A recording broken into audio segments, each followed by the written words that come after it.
I'd just like to talk to you a little bit today about the NHS. I've written many articles on it, which you can find on my website, reposted from Going Postal. The NHS, of course, is our sacred cow. And if any of you have been to the Indian subcontinent, the cows, amusingly, they wander all over the place and eat the daffodils and goodness knows what else. However, I think it's come to the stage that we're all going to have to actually man up in this country and realise that the NHS now is a disaster, and it's been a disaster for some years. Now, before you get all uptight about it, I don't mean that lovely doctor that you have or that nice nurse in hospital that looked after your mother. There's nothing very much wrong with the clinical staff, and I'm not suggesting there is. What I am suggesting that the whole concept of the national health, i.e. free at the point of delivery, run by the state, goodness knows what do the state actually ever run that works? Very little. So we do have a situation where it's just simply out of date. It was conceived in the late 1940s. And the question you have to ask yourself is, do you have a 1940s telephone? Or do you have a late 1940s car? Do you have a late 1940s computer? Goodness knows even if there were any at that stage.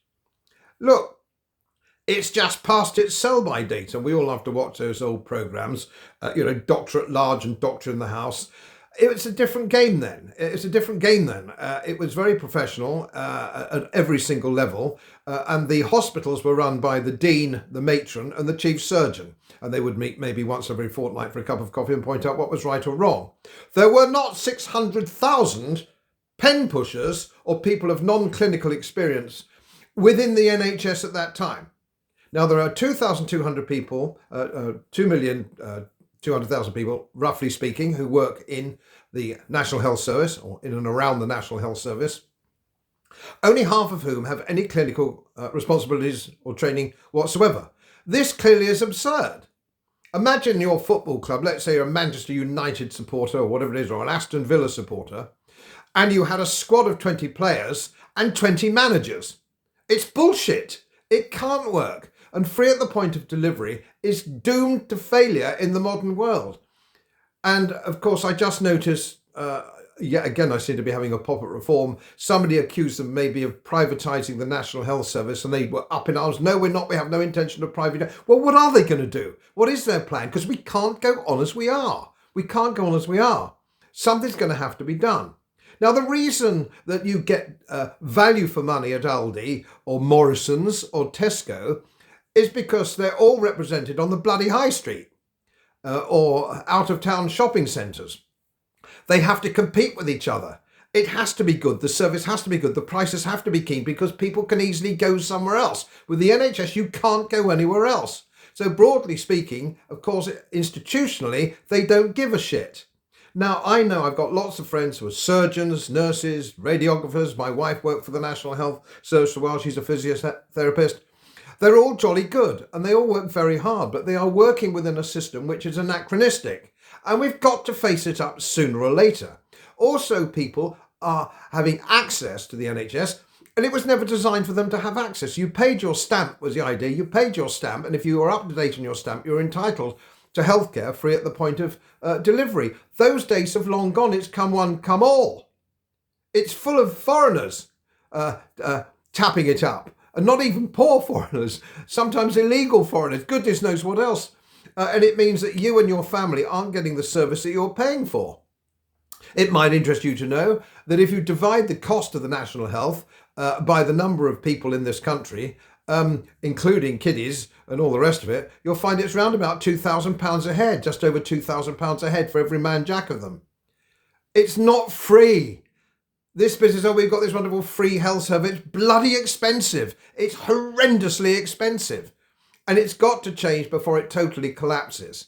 Now, I personally have a private GP. I see him, and if I want to see him Friday, I pay him whatever it is, 80 quid or something. He sees me Friday, it suits me very well, and he sees me on time. And he's a switched on lad, a very nice fellow. And that's the way it should be. The dentistry's virtually gone that way, of course. You won't find an NHS dentist anywhere, or very difficult to do, because it doesn't work. You won't get seen if you've got toothache and all the rest of it, or you need seeing dentistry. The private system works because they'll see you. They have a system. and I had toothache over Christmas, bless their cotton socks, and my local place, which is a private dental surgery, they could see me over Christmas and sort me out. You're almost at hours' notice, which is what I wanted because I was in quite a lot of pain. You just can't get that kind of thing in NHS. If you've got a bad back or you've got piles, you've got this. Yes, it's very good indeed if it's very, very serious.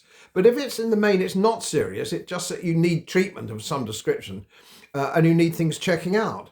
So if you think of the amount of money that we spend on it, there shouldn't be a shortage of MRI scanners and the staff that run them. And there is a shortage of them. And yet we've got all this money. I'm sorry to bang on about it. We just gave that idiot in the Ukraine another 600 or 700, whatever it was, I can't remember, but billions. We give him billions and we send billions abroad in unaudited foreign aid. We've got to start finding out which party at the next election are going to say, we are going to be very radical about the NHS. And if you don't like it, I'm sorry, it's got to be done. And that's an end of it. So for goodness sake, everybody, stop hanging on to this sacred cow. It's not in your family's interest at all. And then an NHS which is free, supposedly free at the point of delivery, but you can't get delivery, is no good to you. Wouldn't it be better to book for an appointment? It can't run. The state doesn't run anything right. Everything the state does is bollocks. The town hall, the civil service, everything that the government run is complete and total bollocks. And we've got to sweep them aside. And let the private sector come in because they have to deliver value for money, because you'll walk up the road to another hospital or another GP surgery, won't you? None of this is rocket science. I beg you, please have a good long look at these new parties on the block. We've given up on the old ones, of course. We've given up on the old ones.